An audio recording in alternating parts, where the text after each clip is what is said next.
Hello, welcome to Prime Lenses. I'm Ian. My guest today is Philipp Reinhard. Philipp is a sports and commercial photographer from Germany, and I found his work during the Winter Olympics this year, where, for reasons best explained by him, he decided to shoot the event in part using a Leica R8 with a digital back. Now, for those not in the know, the R8 came out over 20 years ago at this point, and the digital back was an add-on that they added to this film camera to make it so that you could make digital images with the same camera body and lenses. It's a concept that's kind of back these days as people try and kind of engineer the same solution. It's a 10 megapixel Kodak sensor. It's not even full frame. It's completely wild. They didn't have a reputation for being super duper reliable when they were new, let alone over 20 years later. But his images are stunning, and a conversation back and forth with him online and Torsten Overgaard, previous guest and friend of the show, meant that we decided we should sit down and have a chat. He came on the show. This is a great conversation. I was really looking forward to talking to Philipp, and he is a really thoughtful and interesting photographer. So, without further ado, here's my conversation with Philipp.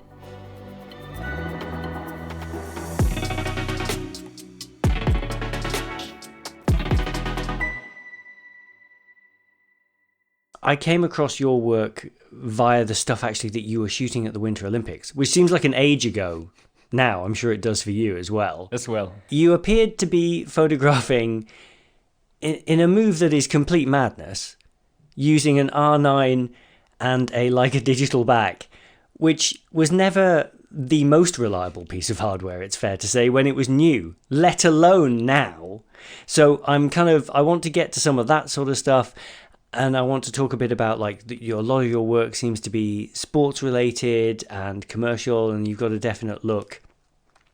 But I think it's a good starting point. Tell me about the Winter Olympics and why you're using that combination, and then we'll use that as a jumping off point. Yeah, okay. Thank you first of all for the introduction and also for the invitation. As you said, it was kind of hard to get together, but finally here we are. It was my fourth Olympics already, so my second Winter Olympics, and stuff is always a little bit complicated over there.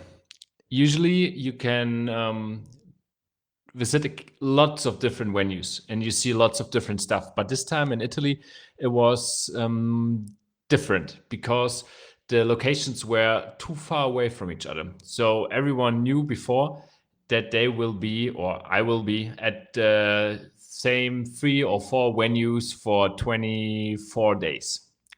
That was for me the point that I really need to think about doing something different every single day of my journey over there, that I start taking different pictures.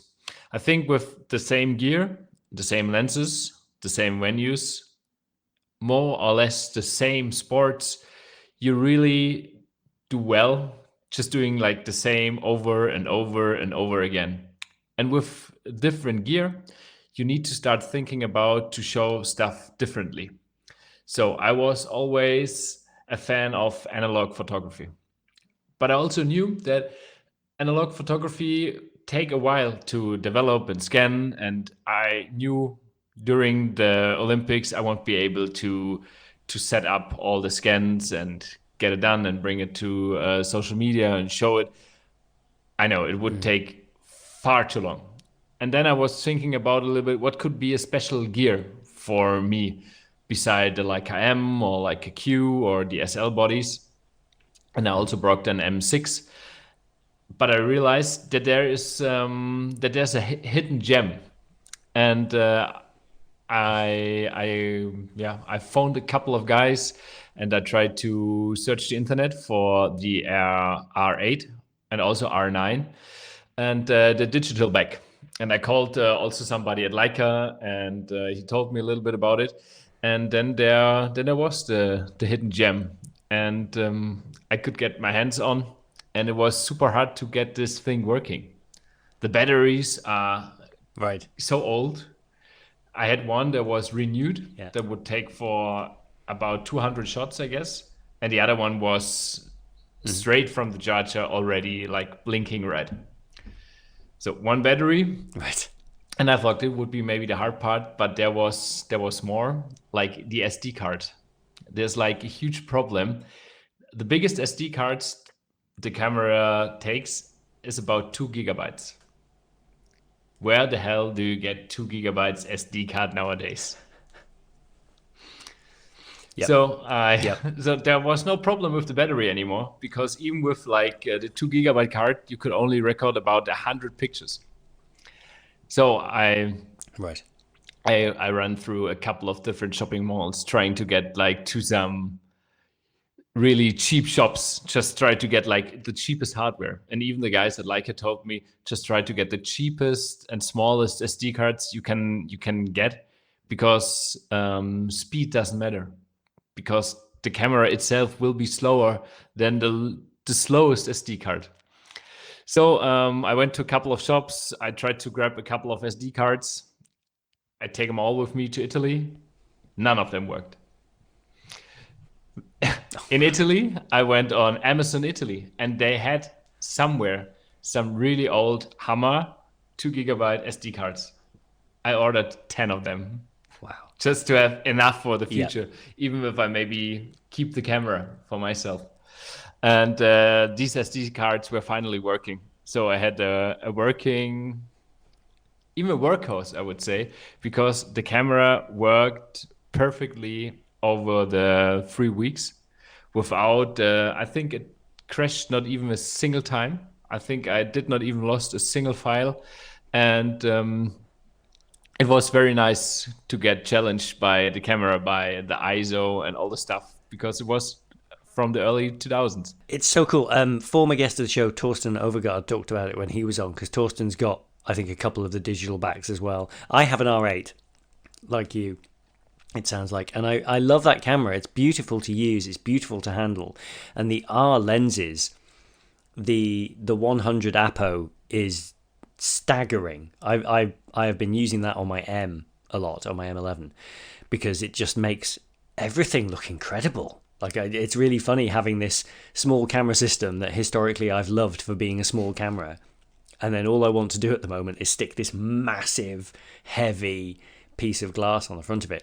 But the image quality is incredible. Like, your images out of the Olympics looked stunning for a 10 megapixel file. Are they raw as well, or are you just JPEG? No, I used them raw, and I think that helps quite a lot. I think the beauty is the limitation, as you said. So there's an APS-C crop. So like a 50 mm lens will be, I don't know, 67, 68 or something. And I also had like a very nice selection of R lenses already, because for filmmaking, I get a set of, I think, 6 different lenses, 19 to 135. And I know if I go with the R, I want to take also a couple of sports pictures. So I also get the 180 2.8 second generation. Yeah. And it is a beautiful piece of glass. It is very, very beautiful. With the crop, you can get also a little closer, even more. It is super small. It's not too heavy. And with the camera, it was very, very nice. I really enjoyed shooting with the R series. Yeah, I think for anyone listening, if they've not seen it, it is worth going and looking up the concept of a film camera that could be converted to digital, because there are companies now trying to do the same thing, and I think are learning that it's not as easy as it sounds. Like the notion of just replacing the back and putting a sensor on is a whole different ball game. Presumably the batteries, because the batteries are old. So you had a couple of batteries, it had these spare memory cards, but then it's giving you as a creator, I guess, a very different thing to play with, because your images, to me, have a kind of, I would say the Philipp look is, it's sharp, it's contrasty, it's saturated, it's got deep reds, deep blacks. There's a crispness to your images, and I love that it's sort of a consistent thing across. I feel like I can step into a lot of your pictures. They're very kind of, they are a bit cinematic. They're sort of hyper real in that kind of, like, in a really pleasing way. But the R must have presented you with a slightly different challenge because you can't guarantee you're going to get all the same things as like an SL. Absolutely. I think I felt a little bit more like really a photographer back in the days, in the early 2000s. And I also get a second body for shooting with the R on film. My plan was in my concept, piece of paper, whatever. I bring a camera, I bring a bag, I also bring like an analog film bag, and I just switch it constantly. Somebody from Leica told me, Philip, don't do it. The camera works whenever everything fits perfectly, and it's just keep it. Do not touch it, just work with it. So I really tried to get in really last minute also an R8 for film photography. And then I realized that this is like peak analog photography. This is 1/8,000 of a second on a shutter. That means you can go easily on ISO 800 on film box, on film stock, and also shoot wide open. This is like a great camera. That does also mean that it is also very nice on the digital way to work with the camera. And the limitation makes it so special with this camera. The images are great. I will. I'll share some in the show notes as well, because links to those, because it was stunning. And as soon as I saw what you were shooting with, I just thought it was so cool. It's great to see that thing out in the wild. So the question is, because you said you kept all these memory cards just in case you keep it. Did you keep the camera, or did it go back? I sent it back to the. Luckily, the Leica store in Stuttgart told me they have one, and it's not sold for quite a while already, and they would give me one. Right. And for me, it was a very nice project, and I would love to keep it, but it's a very expensive keep it, and there is no repair at the moment. Yes. This is also like a bad side we may need to mention. And after the Olympics, maybe the camera just got a little hyped. I think there were like 3 or 4 maybe in Europe on sale. And I also looked afterwards if maybe keep it, how's the price, is it a good price, whatever. And they are all gone. Or I haven't found them at the moment. Yeah. So I think the 3 or 4 cameras got sold maybe because of some of the pictures. And it's a very, very nice concept. The more cameras, the more you can trial and error, which is very nice. But in my everyday life and work as a photographer, I also need a little bit to focus on the systems I want to work and I want to keep. And for me, I decided myself, I keep the R8 on film and I still shoot a lot with it. I love the sound, the shutter, it's incredible. You can meter in 3 different ways, which is incredible. And all in all, it's, I think, the nicest film camera I've never thought I would need, but I will never get rid of it now. Yeah. So I decided to give it back for now. Maybe I get it someday again, but I decided now to shoot film with it. I used to own a vintage motorcycle, and there comes a point where it just stresses you out.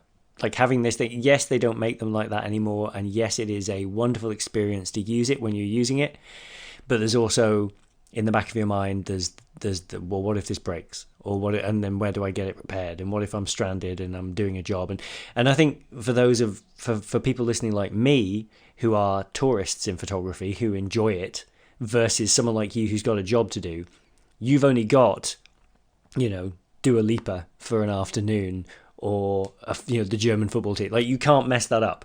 And so you need reliability and repeatability. And there's one thing saying, I'm just going to switch to film for 2 minutes and get some film shots. But you need that backup device and that SL and things. So I think, it's romantic to think of these things sometimes, but it's probably not practical. What was really outstanding was really the picture quality. From a sensor, 20 years old, maybe a little older already, almost 25 years old. It's a Kodak sensor. Colors, dynamic range, sharpness, like all in all, color rendering, light.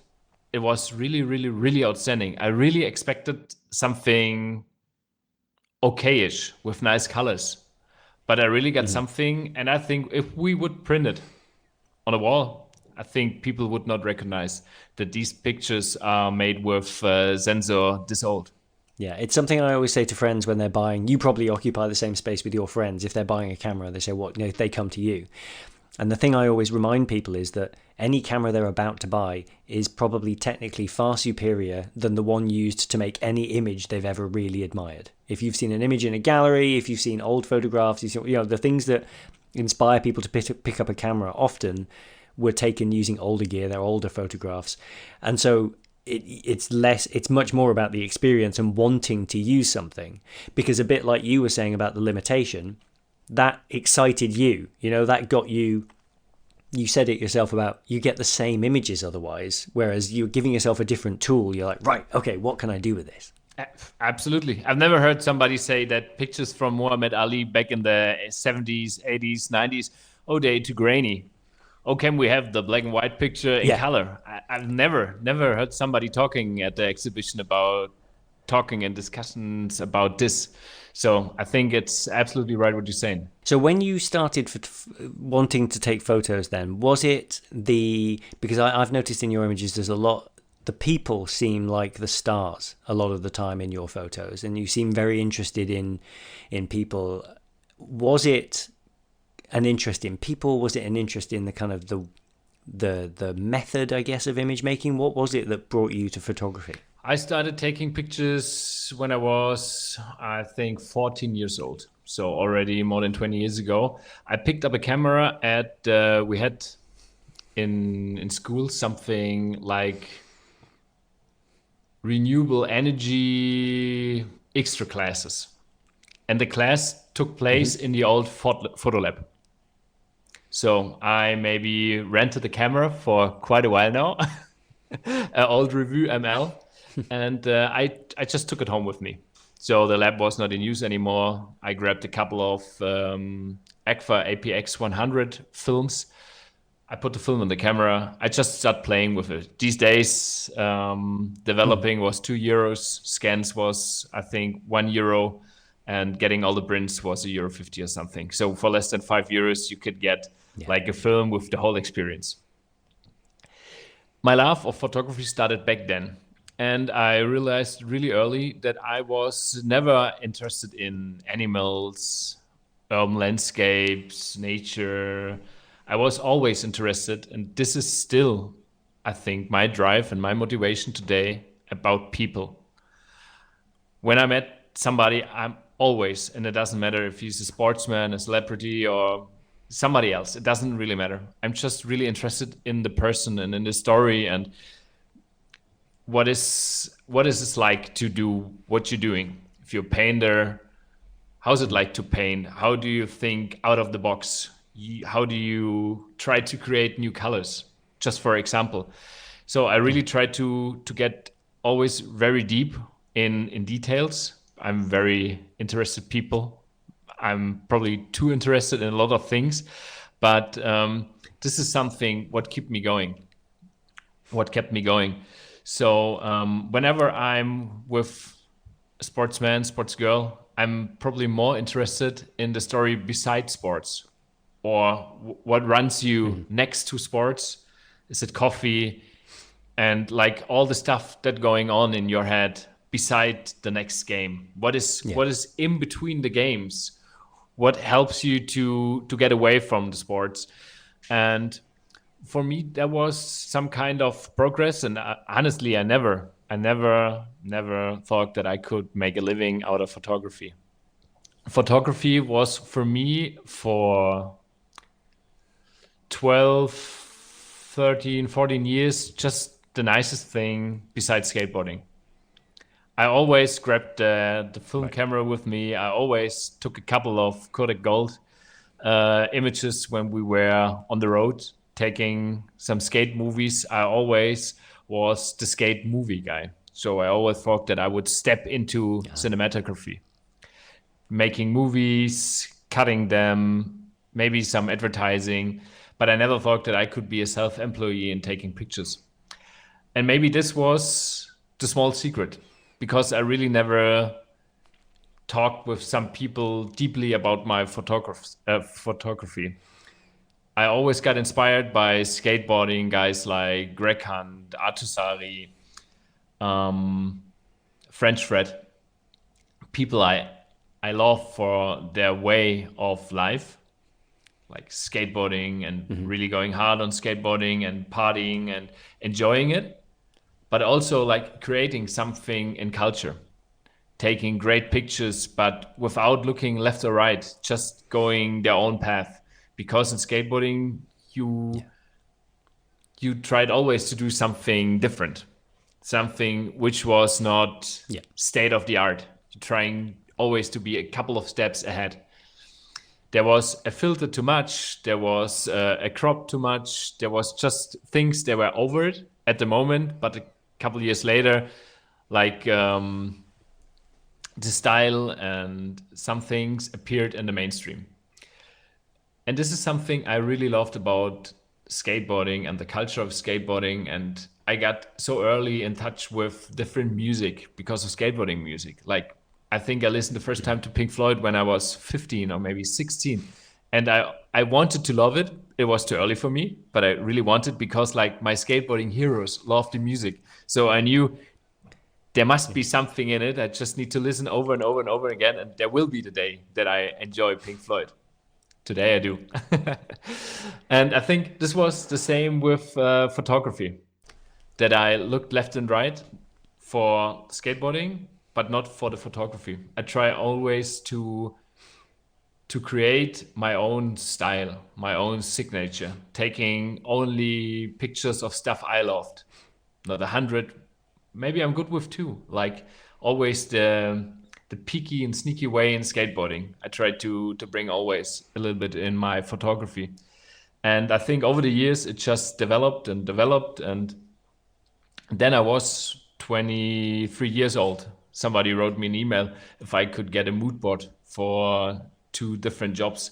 I just put some analog black and white portraits of skateboarders in it. I got the job and they asked me if I could take it on digital. And I said, yeah, sure, I can do. But I never had the digital camera till this day. So there was a cooperation with Leica. They sent me a Leica Q1 first generation and the Leica S back in the days. And we start just keep going the job. And with the job, and there was more passion going on. And I really felt that there's something else in me burning doing it. That was the first time I recognized maybe I could be a self-employee. And I think 8 months later, I quit my job. So it was a quick way. It's brilliant. I love that story. And I love that you came up. It was kind of a magic time, really, to be coming up with when skate culture became a bit mainstream culture. You know, you had skate videos and the rise of things like Tony Hawk Pro Skate. Like, we can't underestimate the impact of PlayStation on that adoption of skate culture and mainstream culture and the soundtracks to those games and things like that. Is there an accessibility? Because what I'm thinking while you're telling that story is, if you grow up loving film and you watch Scorsese, Spielberg, you might want to do that, but you've got this understanding that hundreds of people are involved in making that happen. But a skate video, you could go out with your friends and try that. Was that part of it? That it was so close and tangible? Definitely. I think I did not also think about it too much because I was too young. I think I was 17 when we got our first European tour. So I was in skate camps in Bilbao. The next time I was in a skate camp in Paris. The year after, I was in a skate camp as a coach. And as a coach and also as just as somebody who skates, I always broke my camera. And then I did my first movie. Right. And I asked him, could I put your logo in the movie? And they said like, yes, it's fine for us. So it was free advertising for them. And for me, it was like, man, this is my first commercial work. Look at this. And I think this was just something, as you said, I could do by my own. I can go out with my friends. I can capture the footage afterwards. I can choose the soundtrack and the cut and everything. Nobody will say, please do differently.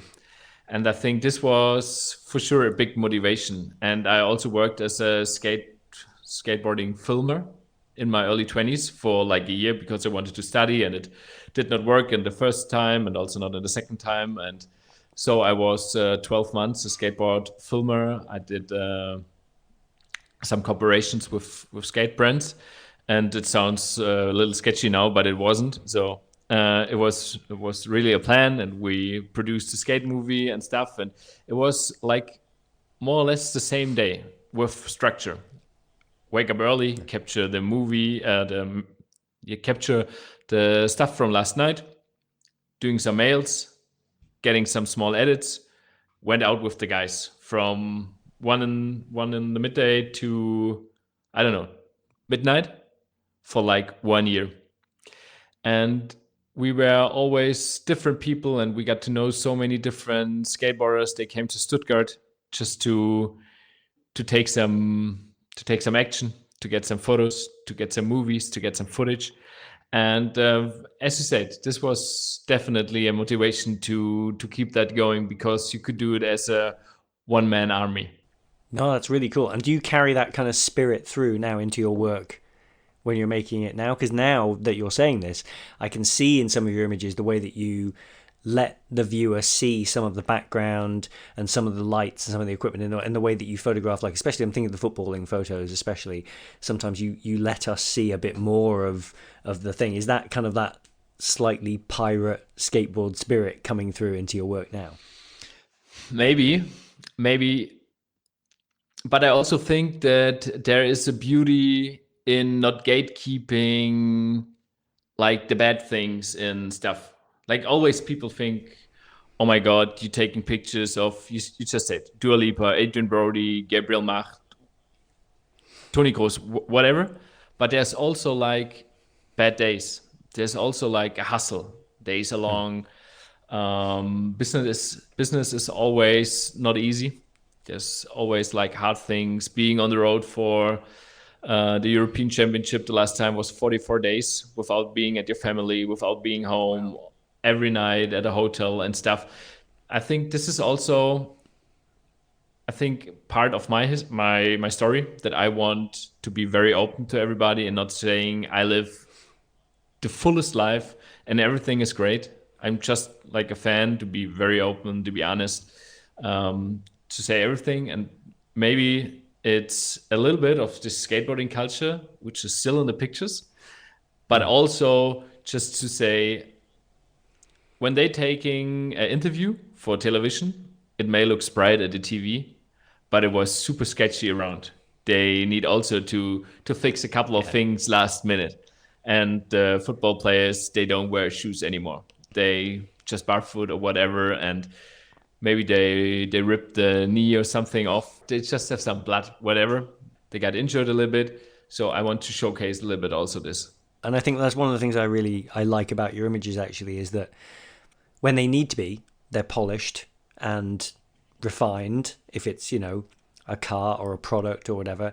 But there is this kind of, it's in place. It's in a real place. You're showing it in a real place. It's not just a white background, unless that's the right thing and the right setup to use. And I appreciate there's,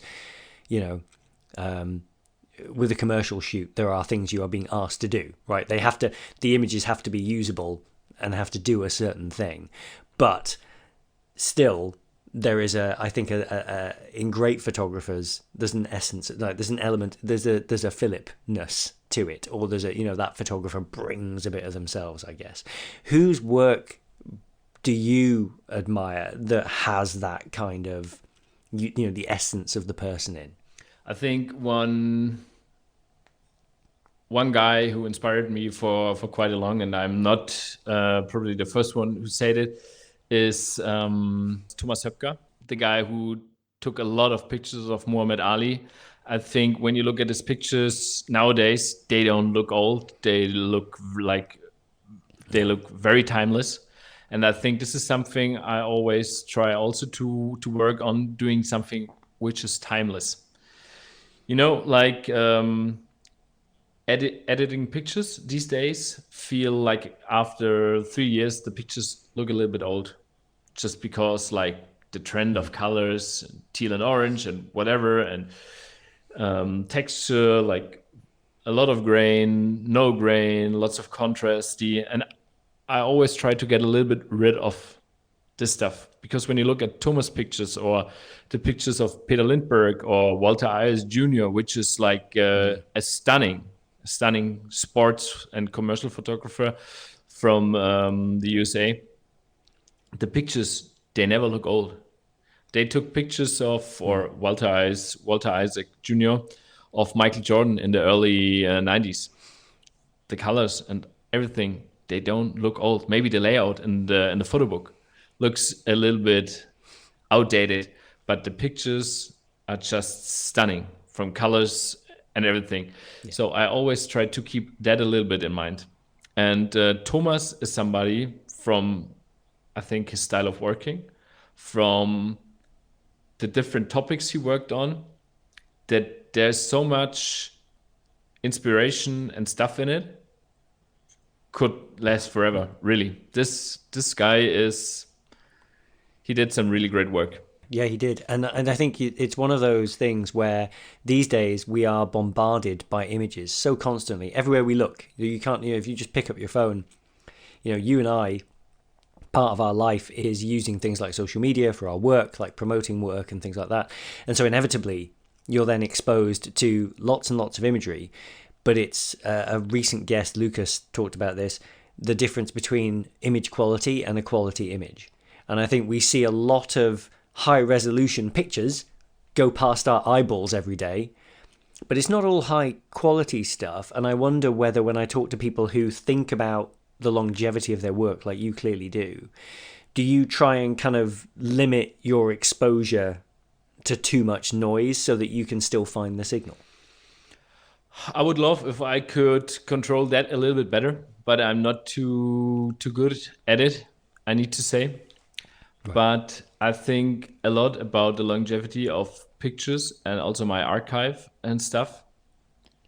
This is maybe the main reason why I took like pictures on film, why I shoot still so much film photography, because I feel that the worth of a negative or a scan is way higher than every digital photo. And for me, it's also not so easy when you work in like social media fields and you try to pop out in like different people's phones that they see your work. I think nowadays it's not so easy to stay true to yourself, because some trends on Instagram and stuff going on, and you maybe think, that's not me, but maybe I should do it just to get some clicks, to get some views, to get the likes. And I always try till today to get a little bit rid of that. Sure, I do a couple of Instagram stuff for sure, but only the stuff I think that suits me well, that works with me and my style of photography. And I think the most important part to understand these days, like megapixels are countless. You get like a Q3, it's 60 megapixels. I think for years, nobody else asked me about resolution anymore. Usually you go on a commercial job, people say you need to go on medium format and 50 megapixels, whatever. These days, cameras are so good, and with AI, you can rescale and enlarge the picture with no problem at almost any size. But I think even with old photography, like on film, nobody, just as I said, oh, the photo is too grainy. I think it's a little bit sharp. There's some motion blur. We can't print it. And maybe this is the beauty of photography, like imperfection. And this is also something I tried to get into my photography. I make room for imperfection.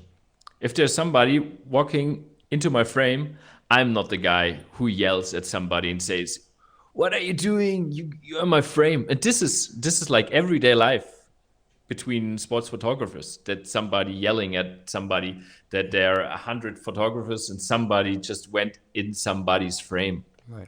Whatever. For me, I think it just makes the situation true. It makes it real.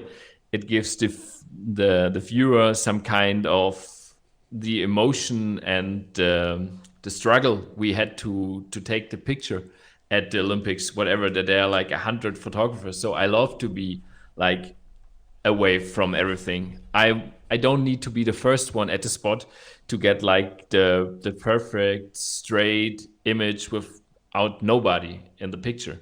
I think this is really boring. I love that there is some room for errors, some room for people walking into my frame. I do like 90% of my pictures with the cue out of the height of my hip, and I don't look through the viewfinder. I'm quick. I got on angles nobody else get, and sure, there are so much room for errors. Sometimes I don't get the pictures, but the pictures I get, they are even more rewarding, and they have for me something which is just a little bit more special. You take a couple pictures, somebody just went into your frame, and you're just thinking, this is very nice. I love it. This is just a little spice and the imperfection I'm always aiming through with digital photography. It's funny you say that, because the images of yours, when I think of those images from the Olympics, the ones I really like that come to mind are layered. There is it's a scene. It's not just a perfectly captured athlete doing something or someone, you can see that there's people watching it. You can see that there's anticipation as someone's coming into the frame or leaving the frame or whatever it is. And I think of those, you mentioned Peter Lindbergh. I saw an exhibition of some of his work a couple of years ago now in Stockholm, and they'd printed some of his images the height of a large, in museums where they have really big, tall rooms. They'd printed some of the images about like 2-3 meters tall. They were really, really big. And the thing that stood out when I saw them was just, they're not perfectly tack sharp. The moment is not necessarily frozen completely. And it doesn't matter in the slightest, because the images are just so engaging and you want to know more. Good images ask questions. They're telling you something, they're communicating something. It's really, really cool. And I think the idea of just shooting like the way you're doing leaves space for the unexpected rather than trying to curate it perfectly. I just can say yes. Absolutely. Yeah. Yes, there we go. Yes. Now I think I need this room for the unexpected. And I always try to create the room for the unexpected, even when I'm working on a commercial set. I remember nowadays with AI agencies, they bring like finished pictures to a set and say, we need to get Thomas doing exactly this. And it looks like 90% perfect as a photo. And now my start is a little harder, because I think I need to recreate the picture. But the beauty in photography, and also on a commercial set, which is the poorest of photography when you're just working in a wide room with 2 or 3 lights, is to work with the person itself. And you're not finished when you recreate the prompt. Actually, there starts the work, but it's kind of hard to get it in your head that this is not the prompt shouldn't be the goal. And over the years, I think we worked with one client and Thomas maybe 8 or maybe 10 times in the studio doing that. And I think 9 of 10 times we chose the picture that came after the prompt.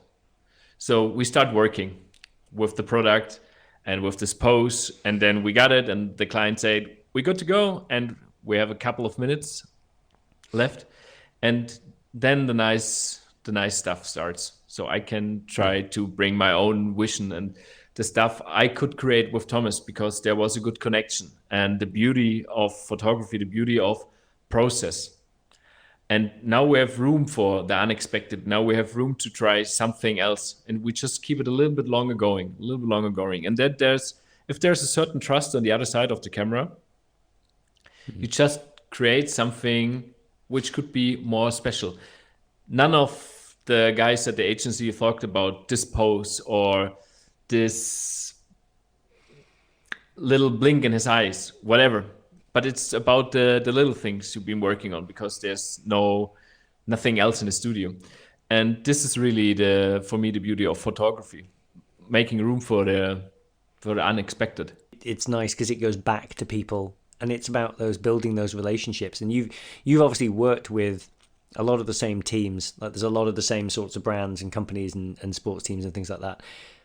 It's also, I think, not accidental that you photograph sport, because sport is very often a team. Even if it's an individual sport like tennis, there's a team of people around that athlete. Does that attract you to those sorts of jobs, that you like to be in a team? Because being a photographer can be quite a lonely existence. Yeah, absolutely. I think at the Olympics, this is so big and you're so limited to different spaces that it's really hard to feel to be part of a team.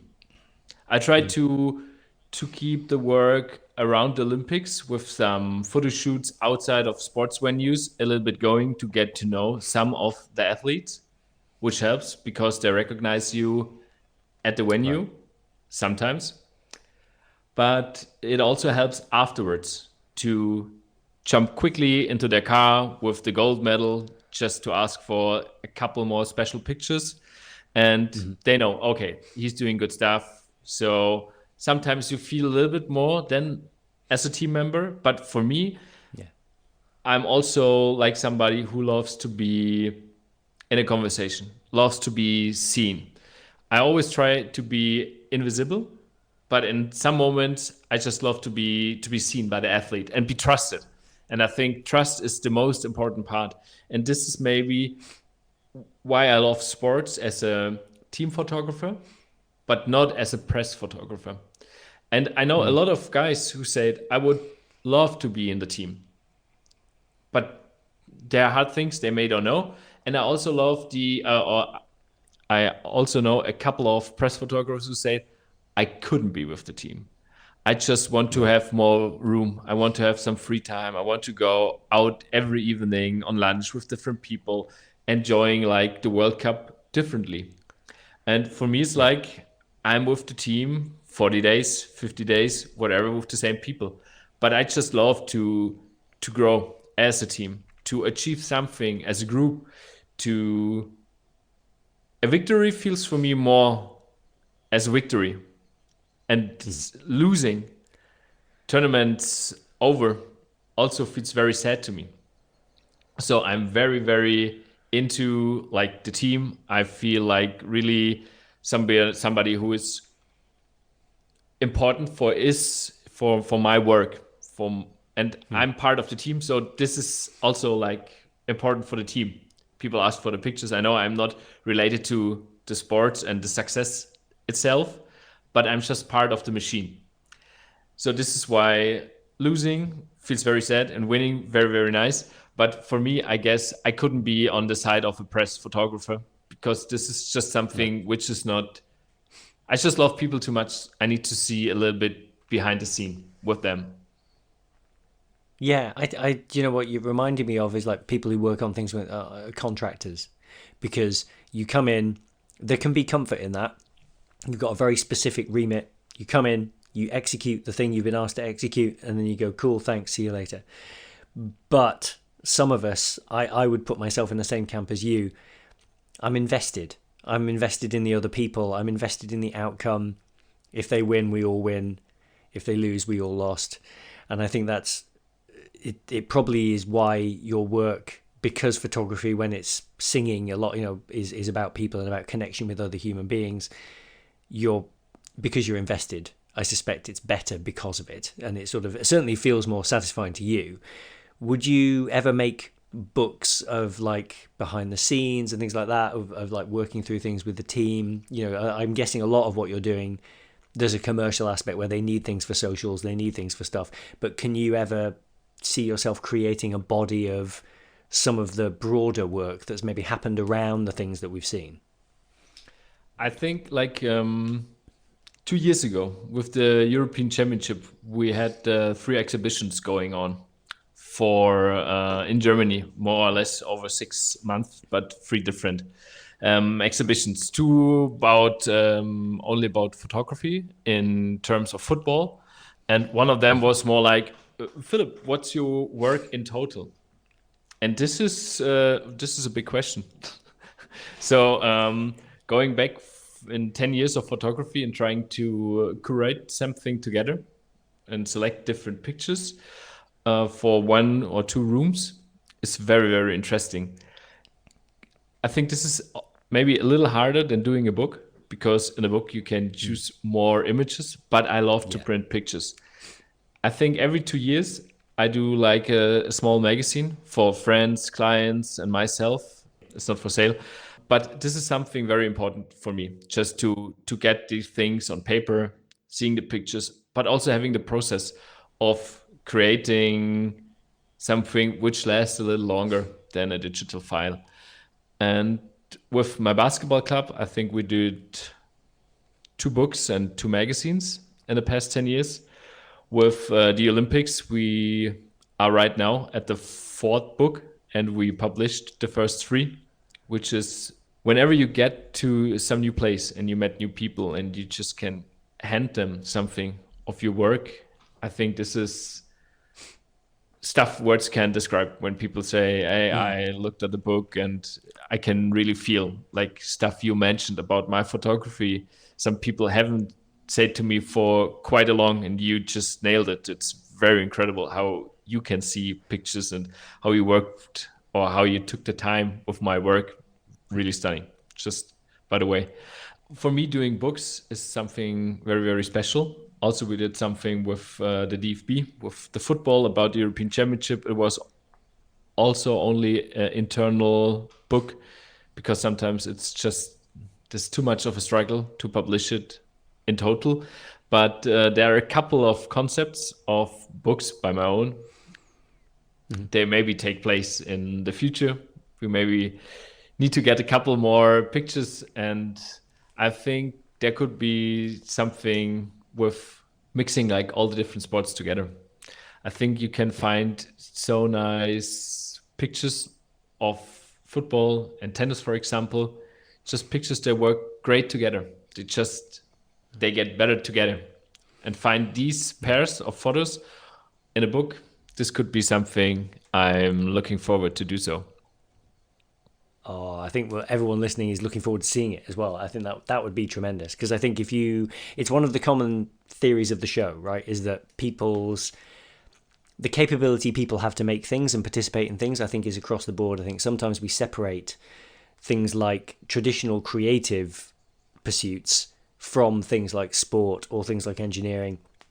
And I think actually there's a lot in the pursuit of excellence and the pursuit of making things that is very similar across all of those things. I love comparing sport with things like work, like photography, because the repetition and the commitment, the thing you were talking about right back at the beginning, almost about getting up every morning, looking at what you got the day before, and then going out and shooting more. That iteration cycle is just like someone turning up to a training field every morning and then, right, we're going to drill on this and we're going to practice this. It's the same process that leads to then a good outcome, because then you know you can execute and you are creating the space to play to then have unexpected things happen. And it's exactly the same in sport when like people discover a new thing. I'm a big MotoGP fan.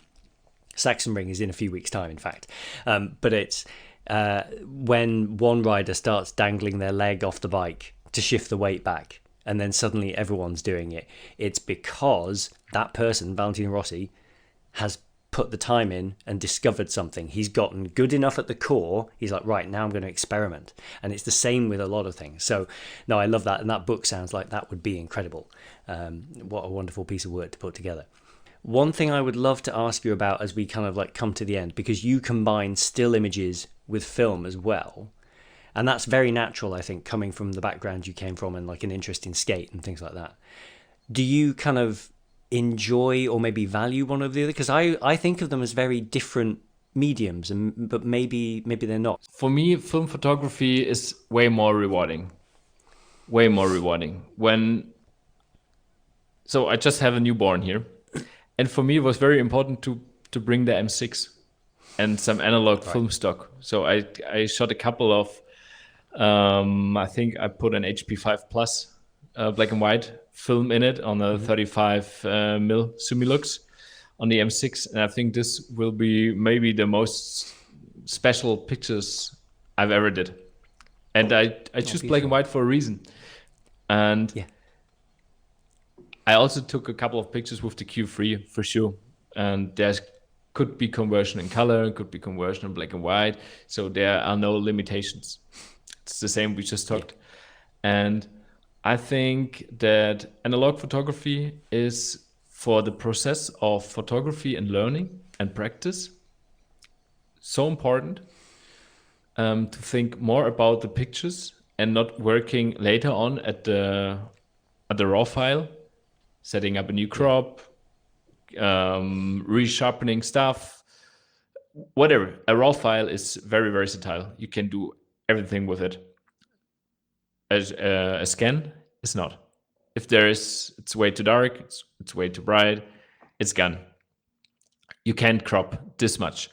For me, is like film photography always part of the practice. And you just said something which is very special, and I think this is something people talk too less about it, that photography and also working in the culture field we're doing is also like a lot of training.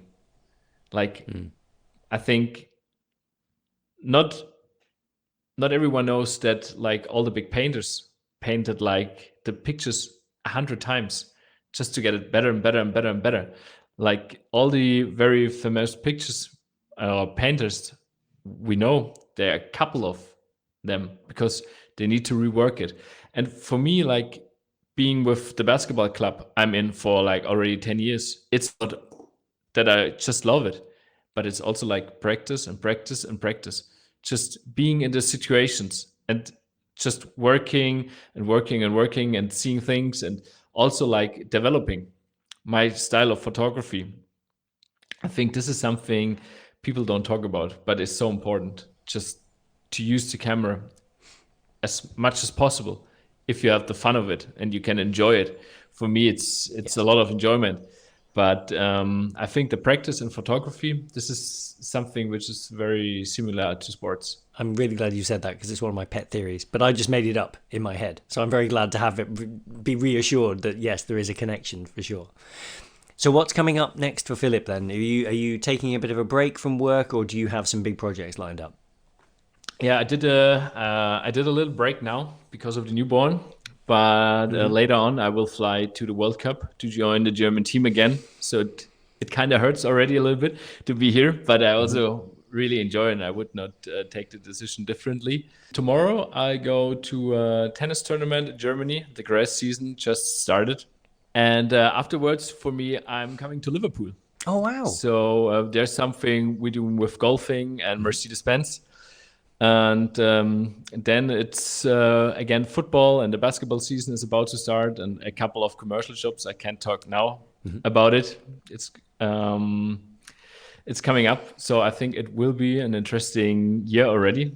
And I thought that weeks around the newborn will be a little bit more chill with stuff and things you could tidy up at home and going, but it's not. So there's a lot of stuff still here, and also like a lot of free projects going on. We just launched my own camera strap with Oberwert, which is 1 year, a hell of a project. Yeah. You cannot imagine. Like it's just a leather strap, and you're working 1 year on 2 different straps in 2 different colors, 2 different sizes. It's very small details you've been working on, but this is a project I really enjoyed. So there's still a couple of things going on in the next weeks. Oh, that's fantastic. When's the strap coming out? Last Friday. Oh, it's out. Last Fantastic. Friday. Yeah. It is out. Yeah, I won't do too much advertising for it, but I think it's nothing too special, but it's just very nice to jump out of like the field of photography and just doing something you wished for years. Just in case it's just two straps, same design, one is short, one is long, and it is exactly for analog photography for myself, because I always wanted to use the M6 every time I go out shooting on commercial jobs. But with too many cameras on the shoulders, it's just hard to move. But with 2 cameras on your neck, one short, the M6, one long, the Q3, it's just very easy and comfortable to work on. That was the main idea. That's it. I love it. It's really good. I was going to ask you what the concept was, but that sounds fantastic. Well, I'll put a link to that in the show notes as well. That's very, very cool. Well, Philipp, this has been amazing. I was really hoping that it would be a conversation like this. You have been exactly the kind of photographer that I hoped you would be and wanted to catch up with. For folks listening who don't know your work already and haven't seen that stuff, where can they go and find a bit more Philipp? I think the easiest way is to go on Instagram. Check out Philipp 1L 2P Reinhard, only with a soft D in the end. Philipp Reinhard on Instagram. I think you can get the nicest, the easiest, the quickest, the most charming overview. I think also my website does not look too old at the moment. philippreinhard.com. I think this is very nice. And there's also like, I really love the tool. It's nothing we generate any money on. It's just because of the love of photography. It's my newsletter, but it's in German. But there's also like then a simple gallery. We share like a couple of pictures and stuffs and a little bit things that, behind the scenes going on, and just some thinking maybe from myself, just some ideas about the past 4 weeks. Maybe it's also a nice ship to jump on. Yes, yeah, do. And I will say, although bits of the website are in German, it's very easy to translate these things these days and into your native language. I was able to do a lot of reading and poking around on the website very easily. So never let the language be a barrier, especially not in an age of translation through AI. Like, that's one of the things that's kind of actually quite nice about living in the 21st century. Absolutely right. Philipp, thank you so much. That was brilliant. Thank you so much. I really enjoyed it. It was a really nice chat. Really appreciate you.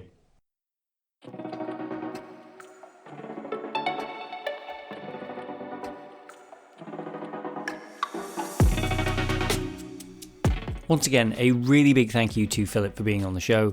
I loved that conversation. And a public service warning to all of you listening: do not go and look up the price of digital backs and Leica R8s and R9s. I can tell you an R8 is an amazing camera, but it is a big unit. And the R glass rabbit hole is real, my friends. Steer clear of it. I mean, don't, it's loads of fun. But steer clear of it.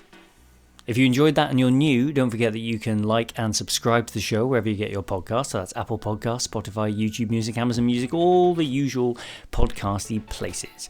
We're on Substack. You can back the show on Patreon if you'd like to support us directly, and follow the YouTube channel, and generally just find me in my DMs and say hello, because talking to all of you is absolutely the best part of doing this. Right, well, I think that'll do. Have a wonderful rest of the week, whatever it is you're doing, and I'll see you again next time. Bye for now.